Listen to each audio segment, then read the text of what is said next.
Assalamualaikum warahmatullahi wabarakatuh. Kembali kita akan mempelajari tentang budgeting, yang dalam hal ini kita akan fokus ke tujuan pembelajaran yang keempat dan kelima, yaitu mengenai prinsip pengembangan dan implementasi budgeting itu sendiri. Di sini ada 5 poin yang harus kita perhatikan, yaitu sebagai berikut.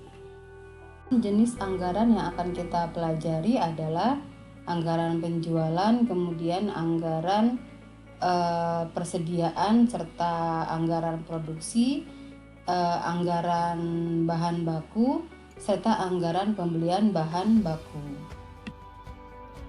Di dalam menyusun anggaran penjualan ada beberapa hal yang harus kita ketahui. Yang pertama, bahwa anggaran penjualan itu disusun berdasarkan prediksi, ramalan, tren. Kemudian di dalam menyusun anggaran, kita juga harus meminta masukan dari para pimpinan yang memang bergerak di bagian penjualan serta para salesman yang ada di lapangan. Dalam menyusun anggaran penjualan juga harus diperhatikan variasi musiman atau suatu kondisi atau event, misalnya hari raya atau liburan. Tentu saja mungkin berbeda permintaan konsumen dibandingkan hari-hari biasa. Demografi dan geografis pelanggan itu juga harus diperhatikan. Kebutuhan yang urgen di suatu daerah tertentu mungkin berbeda di daerah yang lain. Dan terakhir, ketersediaan produksi serta barang persediaan juga menjadi faktor dalam menyusun anggaran penjualan. Contoh anggaran penjualan, di sini kita ambil contoh Franklin Company mempunyai 3 produk A, B, dan C. Nah, untuk produk A, anggaran penjualannya adalah sebanyak 7.000 unit, produk B 11.000 unit, dan produk C 15.000 unit. Nah, angka-angka ini akan menjadi base atau dasar di dalam penyusunan anggaran selanjutnya, seperti anggaran unit yang akan diproduksi, yang akan juga berdampak kepada anggaran direct material, direct labor, dan factory overhead.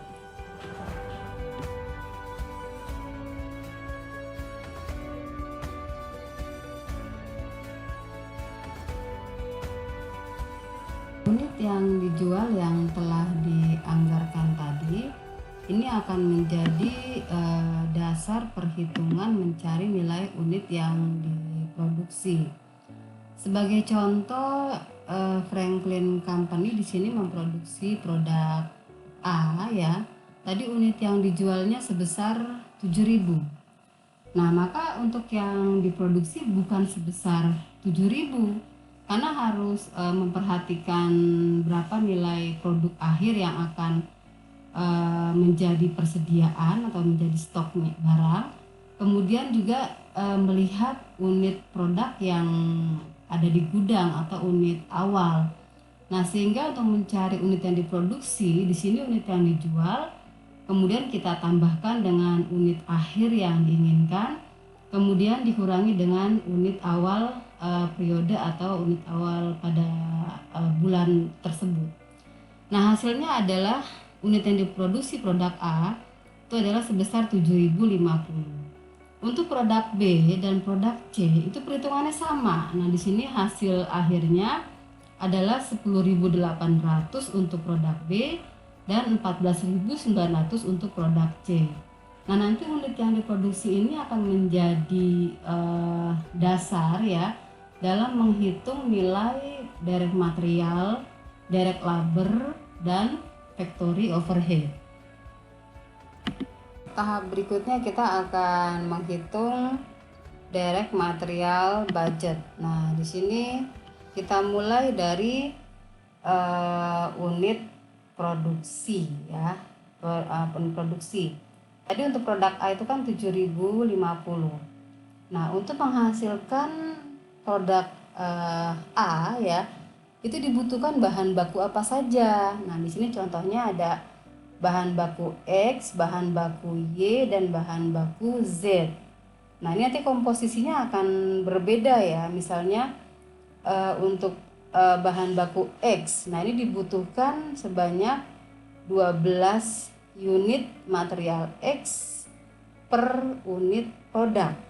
Nah, sehingga kalau unit yang diproduksinya 7050, maka bahan X yang digunakan adalah sebesar 84600. Nah, untuk yang material Y ini komposisinya kan berbeda dengan yang material X. Nah, di sini contohnya untuk satu unit produk A itu dibutuhkan bahan Y sebesar 5 unit. Nah, sehingga untuk menghasilkan 7050, bahan Y-nya akan digunakan sebesar 35.250.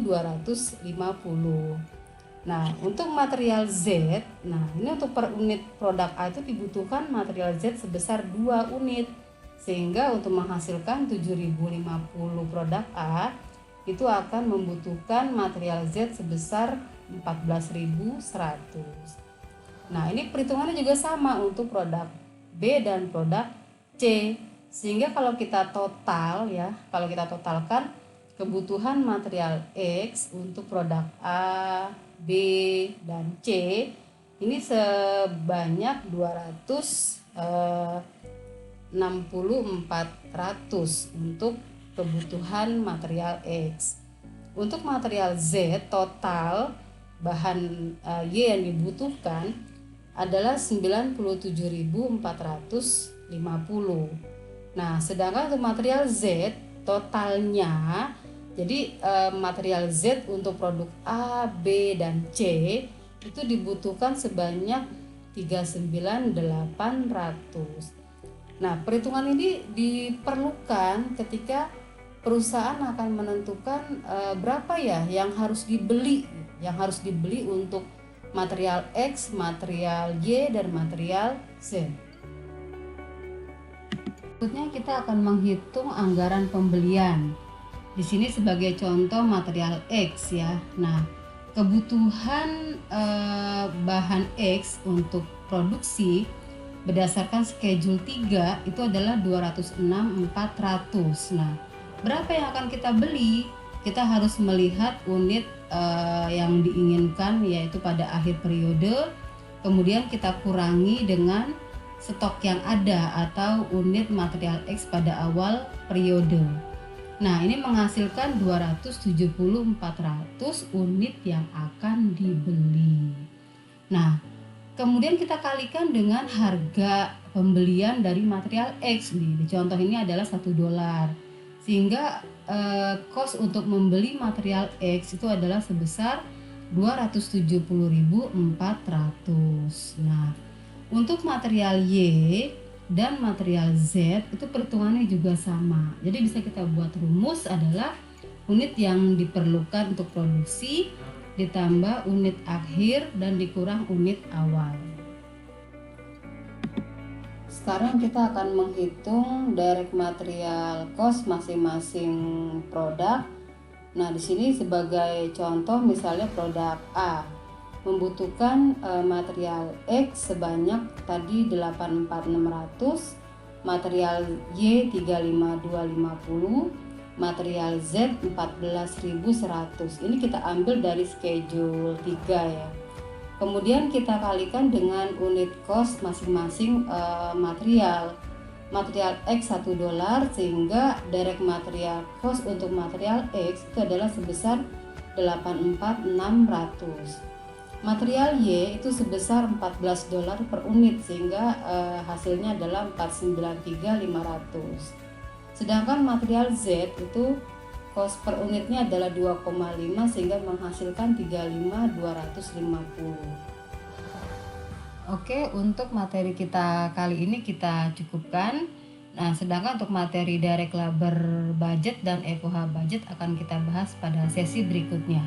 Terima kasih. Assalamualaikum warahmatullahi wabarakatuh.